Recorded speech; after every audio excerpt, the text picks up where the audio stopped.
जातिगत राजनीति का बढ़ावा नहीं देना चाहिए। जो इसके चैंपियन रहे हैं, अगर उस तरह के लोग बोलते हैं, जहाँ तक सुरक्षा देने की बात है, तो सुरक्षा का अपना एक क्राइटेरिया होता है, एक इनपुट आता है एजेंसियों के द्वारा।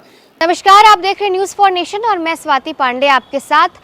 जदयू के कुछ नेता और बीजेपी के कुछ नेताओं को की सिक्योरिटी बढ़ा दी गई, जिसके बाद बिहार में अब राजनीतिक बवाल बढ़ चढ़कर बोल रहा है।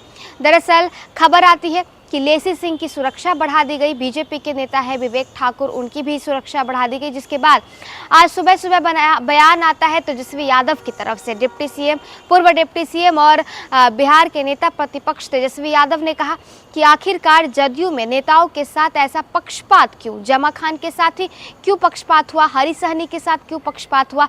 क्यों इन नेताओं को सुरक्षा की जरूरत नहीं है क्या? अब इस पर देखिए, जीतन राम मांझी के बेटा और बिहार सरकार में मंत्री संतोष सुमन ने भी तेजस्वी यादव को जवाब दे दिया है। संतोष सुमन का कहना है कि सुरक्षा की ज़रूरत किसी को भी पड़ सकती है। अगर गोली चलेगी, अगर बुलेट चलेगी, तो वो किसी जाति को देख करके या किसी धर्म को देख करके नहीं चलेगी, बल्कि खतरा, जान का खतरा तो किसी को भी हो सकता है। सिक्योरिटी में किसी भी तरह की राजनीतिक हस्तक्षेप या पॉलिटिकल बयानबाजी करने की ज़रूरत नहीं है। क्या कुछ संतोष सुमन का जवाब तेजस्वी यादव के लिए था, सुनिए।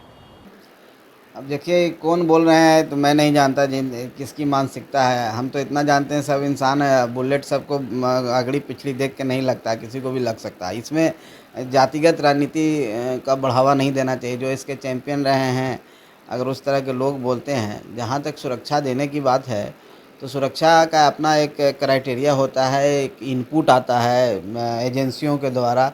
किन्हीं के ऊपर ऐसा लगता है कि खतरा है, किसी कारण से थ्रेट है, तो राज्य सरकार उसको अनुशंसा करती है, सुरक्षा देती है। उस अनुशंसा के आलोक में राज्य सरकार सुरक्षा देती है। तो ये मामला ही कुछ अलग है। इस पर हमको नहीं लगता है कोई राजनीति करनी चाहिए। और पहले भी हर कोई को सुरक्षा मिला है, ज़रूरत पड़ने पर मिलता है, ज़रूरत पड़ने के हिसाब से हटा दिया जाता है। मुकेश सहनी जी को मिला था, हटा दिया गया। वैसे बहुत सारे लोग हैं जिनको मिलता है, हटाया जाता है, फिर मिल जाता है। हम समझते हैं सुरक्षा के नाम पर राजनीति नहीं करनी चाहिए। ये नितांत इंटरनल मामला है और एजेंसियों के इनपुट पर मिलता है। किसी के कहने से और किसी के ना कहने से ऐसा नहीं होता है। कोई लोग ऐसा भ्रम फैलाने की कोशिश कर रहे हैं, तो उनको इस बात से सबक लेना चाहिए कि सुरक्षा किसी एजेंसी के इनपुट पर मिलता है और वो प्योर उसके थ्रेट के हिसाब पर डिपेंड करता है, किस तरह का थ्रेट है, उसी हिसाब से सुरक्षा का मानक जो होता है वो प्रदान किया जाता है। लेकिन वो तो तेजस्वी यादव तो कह रहे हैं कि सिर्फ अगड़ी जाति को मिला, पिछड़ी जाति को क्यों नहीं मिला? श्रवण कुमार हैं, जमा खान है, रत्नेश सदा हैं, ये लोग भी तो हैं। इन लोगों को जयंत राज को नहीं मिला है। अब देखिए, जिसके सुरक्षा के लिए मैंने बोला ना कि अगर मान लीजिए कि किन्हीं को थ्रेट है किसी तरह से, और कोई एजेंसी के द्वारा बताया जाता है सरकार को कि इनको पर थ्रेट, उनको सुरक्षा मिलता है। संयोग से कोई अगड़ी जाति को, पिछड़ी जाति को, इससे क्या लेना देना है? तेजस्वी यादव जी, मानिए तेजस्वी यादव जी को भी Z+ सुरक्षा मुहैया कराया गया था। डिप्टी सीएम थे तो वो भी बुलेट प्रूफ गाड़ियों में घूमते थे, तो वो क्या अगड़ी जाति के थे? ये सब अगड़ी पिछड़ी हमको नहीं लगता है सुरक्षा में दिया जाता है। उनके परिवार को ही मिला हुआ है, सबको मिला हुआ है। उनके यहाँ भी सुरक्षा का दुरुपयोग भी वो लोग करते हैं। तो सुरक्षा यहाँ पर अशोक चौधरी जी को भी मिला हुआ है, इसमें अगड़ी पिछड़ी कहाँ है? सुरक्षा मुझे भी मिला है, तो इसमें अगड़ी पिछड़ी कहाँ है? तो ये सब बात मैंने भ्रम फैलाने की बात है और ऐसी कोई बात नहीं। बिहार में अपराध बढ़ गया, इससे साबित होता है। वो लोग कह रहे हैं कि मंत्रियों को और सांसद को सुरक्षा दी जा रही है। तो उनको तो सुरक्षा नहीं लेनी चाहिए। तेजस्वी यादव जी को तो खुद सुरक्षा नहीं लेनी चाहिए। अगर डिप्टी सीएम रह करके Z+ सुरक्षा ले करके और बुलेट प्रूफ गाड़ियों में घूम रहे थे, तो वो थे, तो अपराध कितना बढ़ा हुआ था? तो इसका मतलब है कि अगर वो कहते हैं कि मंत्री और विधायक को सुरक्षा नहीं मिलना चाहिए, तो उनको उस समय सुरक्षा नहीं लेनी चाहिए। क्यों Z+ सुरक्षा ले करके बुलेट प्रूफ गाड़ियों में? तुम करो तो सही और हम करें तो गलत।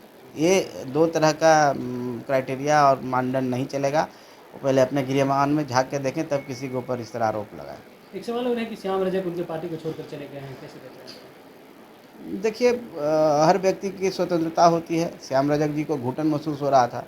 वो जिस समाज से आते हैं, पिछड़े और दलित समाज से आते हैं, वहाँ पर देखें कि उसके साथ न्याय नहीं मिल रहा है। वहाँ पर उनके साथ अन्याय किया जा रहा है और उनको लगा कि यहाँ पर हमारा गुजारा नहीं होने जा रहा है, तो वो पार्टी छोड़ करके अलग हुए हैं। और उनका क्या निर्णय है वो तो स्वयं स्वतंत्र हैं। कहाँ जाएंगे, किस पार्टी में जाएंगे, अपनी पार्टी बनाएंगे, क्या करेंगे, इसकी जानकारी मुझे नहीं है। लेकिन राजद में लोकतंत्र ख़त्म हो चुका है।